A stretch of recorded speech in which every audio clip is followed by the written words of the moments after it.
nous allons créer cette infrastructure avec Terraform. On va déployer un cluster Kubernetes avec EKS sur AWS.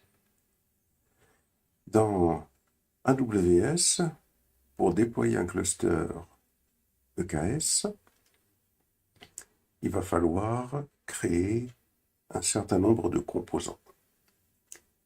En particulier, la première chose à faire, ça va être d'installer le provider AWS, puisque c'est ce provider-là qui va permettre à Terraform de pouvoir communiquer avec l'API AWS. Pour installer le provider AWS, on devra créer le fichier provider.tf. Dans ce fichier, il y aura d'abord une ressource AWS.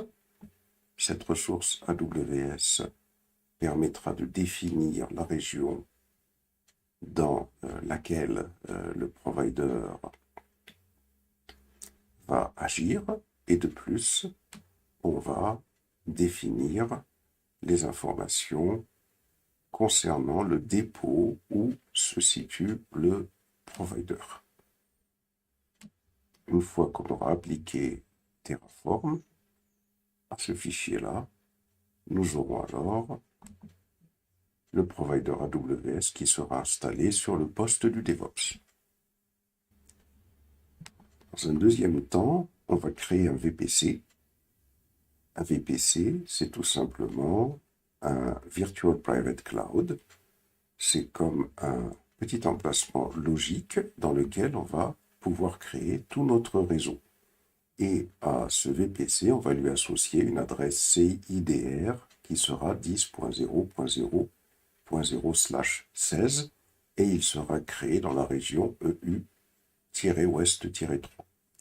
Pour faire ça, on va créer le fichier vpc.tf et dans ce fichier vpc.tf, on va utiliser la ressource AWS VPC de AWS Web Service pour pouvoir créer un VPC. Ce VPC, cette ressource, on va lui donner le nom cluster. On va lui affecter l'adresse réseau 10.0.0.0/16 et ici on lui associe un tag, une information qui nous permettra éventuellement de faire référence à cette ressource et de la manipuler.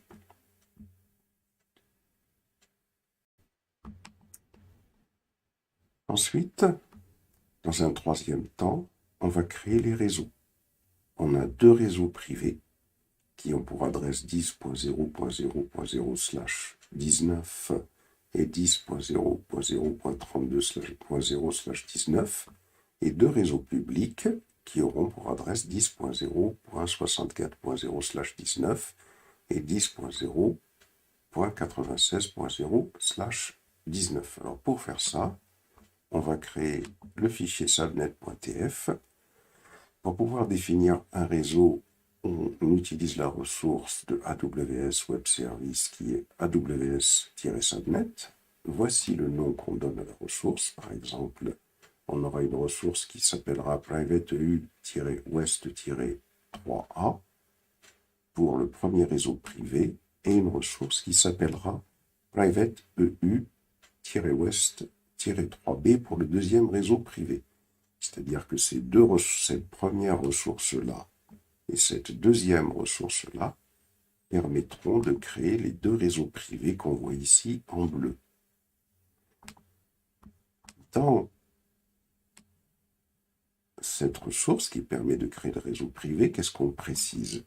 On précise le nom du VPC auquel appartient le sous-réseau. Si je reviens sur cette image, le VPC, c'est celui-là, on l'a créé tout à l'heure. Or, tout à l'heure, quand nous l'avions créé dans le fichier vpc.tf. Dans le fichier vpc.tf, comment on peut identifier notre ressource? Il suffit de prendre aws.vpc et le nom qui est ici, cluster. Si je récupère ça et que je retourne sur subnet.tf, je vais me placer au-dessus, juste pour qu'on comprenne bien. Ici, la ressource du VPC que j'ai créé tout à l'heure. On peut l'identifier avec aws.vpc.cluster, c'est ce qu'on voit ici. Et quand j'écris .id, ça permet d'obtenir l'id du cluster. Donc ça veut dire que ce premier sous-réseau privé est associé au cluster qu'on a créé tout à l'heure. Le bloc CIDR que je vais affecter au premier réseau, l'adresse CIDR, ce sera celle-ci, comme c'est indiqué sur l'image qui est ici. Ensuite, la zone de disponibilité dans laquelle on va créer ce sous-réseau. Comme on est dans la région EU-Ouest-3, c'est-à-dire à Paris, et qu'il y a 3 zones de disponibilité, la 3A, la 3B et la 3C, eh bien, je vais créer ce sous-réseau dans la zone EU-Ouest-3A. Une zone de disponibilité, c'est tout simplement une zone dans laquelle se trouvent physiquement les serveurs qui permettent de mettre en place le cloud. Il vaut mieux pour EKS que l'on utilise au moins 2 zones de disponibilité, au moins s'il y en a une qui tombe en panne, l'autre va pouvoir prendre le relais. Voici comment on crée le premier sous-réseau. On lui affecte comme ressource l'idée du VPC dans lequel on va le créer, l'adresse IP sous la forme CIDR qu'on va lui affecter, et la zone de disponibilité dans laquelle on va le créer. Ici, on va définir 2 tags. On va définir un tag kubernetes.io/role/internal ELB égale 1 et kubernetes.io/cluster/cluster égale shared. Ça, c'est 2 tags qui seront nécessaires à une ressource de type load balancer qui en aura besoin. Le load balancer aura besoin de ces tags-là lorsqu'il recherchera les réseaux vers lesquels il devra dispatcher des requêtes. Donc c'est pour ça qu'on les prépare maintenant. On reviendra sur cette notion de load balancer. Donc voici mon premier réseau qui a été créé. Le deuxième réseau privé va être créé suivant la même syntaxe. C'est-à-dire qu'à l'issue de ces 2 premières syntaxes, j'aurai ce premier réseau qui sera créé, ce deuxième réseau qui sera créé. Ensuite, pour créer les 2 réseaux publics, ça va être le même principe, c'est-à-dire que je vais fournir les mêmes informations. La seule différence, ce sera tout simplement qu'à ce niveau-là, j'indique que ce réseau public aura une adresse IP publique, tout simplement. Et j'indique la même chose pour le deuxième sous-réseau public. Et voilà, donc là, j'aurai créé tous mes sous-réseaux. Ensuite, je vais créer la gateway et le NAT. Le composant NAT qui est ici, c'est ce qui va permettre à toutes les instances qui seront dans les réseaux privés de pouvoir aller sur Internet en utilisant ce qu'on appelle la translation d'adresse. La gateway, c'est tout simplement le composant qui permettra aux adresses IP aux instances de pouvoir aller sur Internet. Donc les réseaux publics, tout ce qui sera dans les réseaux publics pourront y accéder directement. Tout ce qui sera dans les réseaux privés passera d'abord par le NAT pour pouvoir y accéder. Alors pour pouvoir créer la gateway, je vais créer le fichier igw.tf. Je vais définir une ressource qui sera donc de type AWS Internet Gateway. Elle aura pour nom IGW. Elle sera dans le cluster qu'on a créé tout à l'heure, dans le fichier vpc.tf. Pour créer le NAT, je vais utiliser une ressource de type AWS-EIP. Je vais donner le nom NAT à cette ressource. Et puis, je vais associer au composant NAT, je vais lui associer la gateway. Donc, un peu plus bas, ici, je vais créer une ressource de type AWS NAT Gateway que je vais appeler NAT. Je vais lui donner une première propriété qui sera la propriété allocation ID. Et donc, je vais affecter à cette propriété la le NAT que j'ai créé plus haut, qui était awseip.nat.id. Je vais également définir le subnet dans lequel la NAT a été créée. Le subnet dans lequel la NAT a été créée, c'est le réseau aws_subnet.public-eu-ouest-3.id, c'est-à-dire qu'il s'agit de ce réseau-là. Et puis, je vais indiquer que ce composant NAT dépend de la gateway, donc de ce qu'on avait créé dans le fichier igw.tf, à savoir aws_internet_gateway.igw. Et voilà, donc j'aurai créé la gateway et le composant NAT. Ensuite, si on regarde ce schéma, il va falloir créer des tables de routage. Une table de routage que je vais associer à ce réseau privé-là, une autre table, on les voit ici, que je vais associer à ce deuxième réseau privé, et deux autres tables de routage que je vais associer à chacun de ces réseaux publics. À quoi servent ces tables de routage? Par exemple ici, le réseau privé qui est ici, à chaque fois qu'une instance de ce réseau privé tentera de communiquer avec une adresse qui se situera en dehors de ce réseau privé, le paquet de données sera envoyé vers une route par défaut, c'est comme ça que je mentionne la route par défaut, dont la cible sera le NAT. Le NAT, il est ici. Donc quand je veux communiquer en dehors de ce réseau-là, hop, on va avoir le paquet de données qui sera envoyé vers cette route par défaut qui va passer par le NAT. Donc ce sera le même type de table de routage pour les deux réseaux privés. Ici, pour les réseaux publics, on aura une route par défaut qui spécifiera que la route par défaut pour ces réseaux publics passe par la gateway, c'est-à-dire le paquet sera envoyé sur la gateway.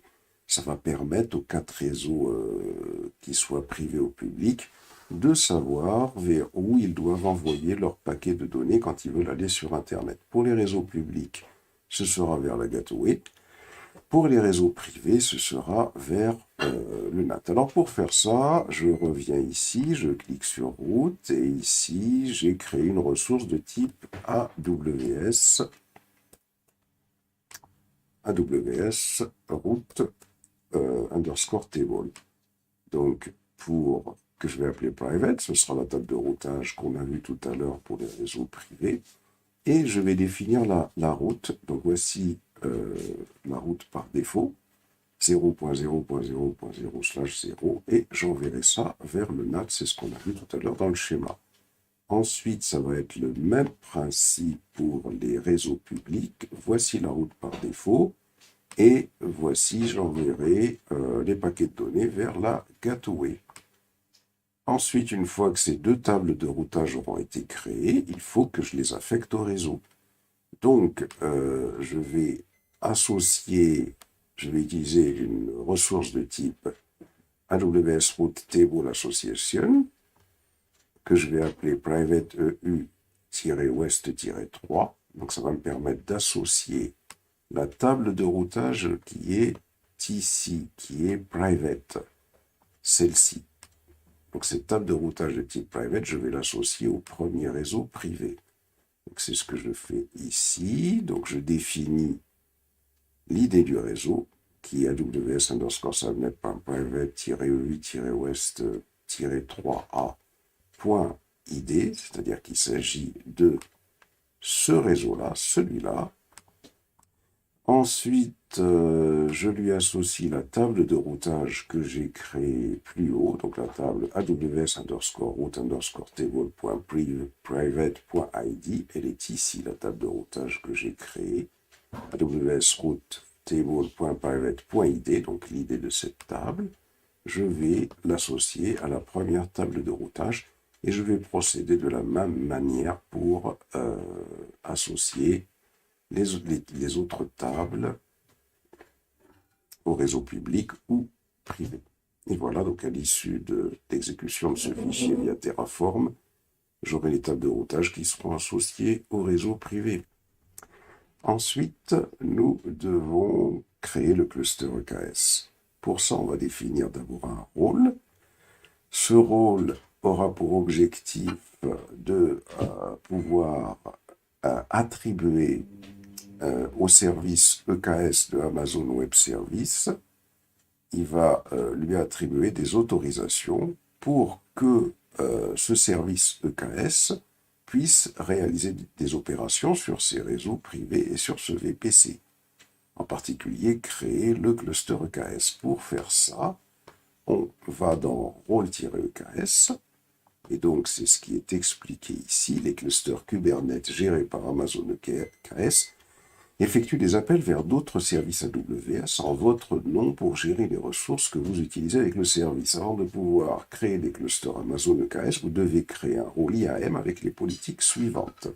Donc ici, par exemple, on va créer un premier rôle qu'on va appeler cluster. Pour faire ça, on va utiliser la ressource AWS IAM rôle. Et ce rôle que l'on va créer, il va avoir pour objectif d'affecter des permissions au service EKS.AmazonAWS.com, puisque ce service, son objectif, c'est de créer des clusters EKS dans des VPC sur AWS. On va donc créer une autorisation que l'on va attacher au rôle. Donc pour ça, on va utiliser la ressource AWS IAM Role Policy Attachment. On va lui donner un nom.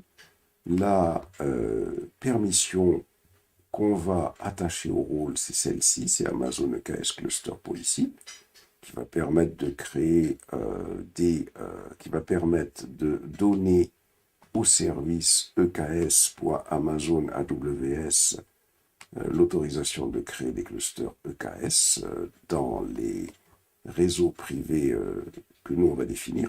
Et plus bas, une fois qu'on a défini déjà ces deux ressources, qui sont plus hauts, que ce soit la ressource AWS IAM Role Policy Attachment ou la ressource AWS IAM Role, une fois qu'on a défini ces deux ressources, alors plus bas ici, on va définir une ressource qui s'appelle AWS EKS Cluster, auquel on va donner le nom cluster. On va donc définir un cluster qui aura pour nom cluster. On va affecter cette nouvelle ressource, on va lui affecter le rôle qu'on a défini plus haut, donc AWS IAM role.cluster.arn, c'est-à-dire que ce rôle va attribuer à ce cluster par l'intermédiaire du service EKS qu'on avait tout à l'heure la possibilité de créer un cluster EKS dans les réseaux privés qui sont ici, et on indique bien que cette ressource-là a l'autorisation qu'on a définie plus haut de créer des clusters dans ces sous-réseaux privés.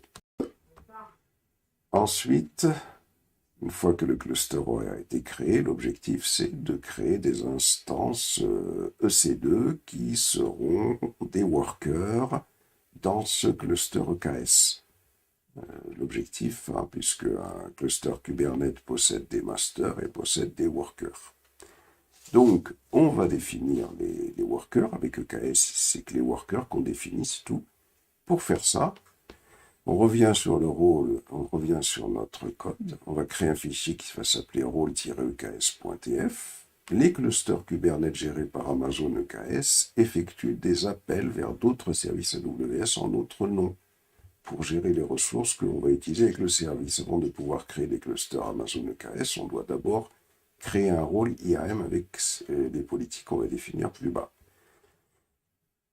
Alors ça, c'était le rôle de tout à l'heure. Donc c'est plutôt le fichier node.tf, c'est celui-là qui va me permettre de créer des instances EC2 qui vont supporter les workers. Nous allons créer les nœuds, c'est-à-dire les instances EC2 associées au cluster. On va donc utiliser le service ec2.amazonaws.com, puisque c'est ce service-là qui permet de créer des instances. Et nous devons donc autoriser ce service à créer des workers EKS, créer un réseau. Première des choses, on va créer un réseau qui permettra d'installer des workers EKS sur des instances. Il faut qu'il y ait cette autorisation-là. EC2 et qui permettra de lire le registré Docker ECS pour déployer des conteneurs basés sur les images de ce registry. Ce rôle a pour nom AWS IAM role.notes. Pour être clair, l'objectif, c'est de pouvoir créer ces instances-là dans le cluster EKS que l'on a défini auparavant. Et pour faire ça, on va utiliser un service qui est EC2 Amazon .aws, puisque c'est ce service-là qui permet de créer des instances. Mais ce service-là, il devra avoir l'autorisation de créer des instances dans les workers, il devra avoir l'autorisation d'installer un réseau qui va permettre aux pods de communiquer via les nodes d'un cluster Kubernetes et l'autorisation également d'accéder au registry Docker qui existe dans AWS, qui est le service ECR. Alors pour ça, donc, on va dans le fichier node.tf, on va d'abord définir un rôle, donc un peu comme on l'avait fait tout à l'heure, et ce rôle, c'est tout simplement le rôle ec2.amazon. Ce rôle va donner des autorisations au service ec2.amazonaws.com, puisque c'est celui-là qu'on va utiliser pour créer des instances dans les workers. Et donc, les autorisations qu'on va donner, elles sont ici. Ces autorisations-là vont consister dans un premier temps à d'abord pouvoir affecter des autorisations pour créer le réseau, des autorisations pour créer le conteneur, des autorisations pour... Alors, des autorisations pour... Alors, on va reprendre. Des autorisations pour pouvoir, avec les instances que l'on va créer, des instances EC2, des autorisations pour pouvoir les définir comme workers, avec le service EKS. Ensuite, ces instances, on pourra également y installer un réseau qui va permettre aux différents pods de communiquer entre eux, même s'ils sont sur des workers différents. Et puis, la possibilité également de récupérer des images Docker qui seront sur le conteneur registry qui existe au niveau de AWS. Une fois qu'on aura fait cela, on va pouvoir créer tout simplement l'ensemble de nœuds du cluster EKS basé sur des instances. Pour cela, on va utiliser cette ressource. On va indiquer quel est le nom du cluster dans lequel on va créer les workers. C'est celui qu'on avait défini tout à l'heure dans le fichier rôle EKS. On donne un nom au notre groupe. On va indiquer qu'on va utiliser le rôle qu'on a défini plus haut, c'est-à-dire ici, puisque c'est ce rôle-là auquel on a attribué des autorisations. On indique les deux sous-réseaux dans lesquels on va créer les instances. C'est bien ce qui se passe ici. C'est dans les deux sous-réseaux privés que les instances vont être créées. On définit ici une propriété qui indique que dans un premier temps, on va créer une instance de type T2 large. Donc, c'est une machine qui va faire jusqu'à 8 gigas parce qu'on aura besoin d'installer un load balancer. Qu'au début, il n'y aura qu'un seul nœud. La taille maximum pour aller jusqu'à 5 instances si vraiment on a un cluster qui est très sollicité. Et puis, la taille minimum sera de 0. Et on indique ici que la ressource que l'on souhaite créer dans le KS qui va être basé sur des instances EC2 dépendra des autorisations qu'on a définies plus haut, puisqu'on a défini 3 autorisations plus haut. Voilà. Et là, une fois qu'on a fait ça, ben là, on vient de créer complètement le cluster EKS. Il ne nous reste plus qu'à... Bien, maintenant qu'on a fait ça, on va faire un Terraform init pour initialiser le répertoire Terraform. Ça, généralement, c'est une instruction qui va permettre d'installer les providers. On fait un Terraform plan. Ça permet d'exécuter ce qui va se passer avec Terraform. Ça nous permet de voir un petit peu ce que Terraform va faire sans qu'on exécute réellement. Dernière instruction pour lancer l'application sur AWS, Terraform Apply. Et je fais un yes. Et à partir de là, on attend que la création du cluster Kubernetes se termine. Une fois que le cluster a été installé, on va pouvoir exporter le contexte avec la commande AWS EKS --région EI-West-3 update-kubeconfig --name cluster. Donc cette instruction va permettre d'exporter le contexte et si je fais kubectl get svc, j'ai bien accès normalement au cluster. Alors, si je fais kubectl get pods, de pods du tout. Get namespace.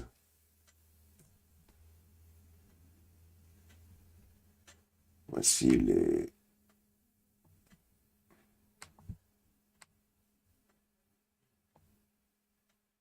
namespaces que je possède. Et voilà, donc on a fini d'installer Kubernetes avec EKS sur AWS. Donc maintenant, on va mettre en place un load balancer.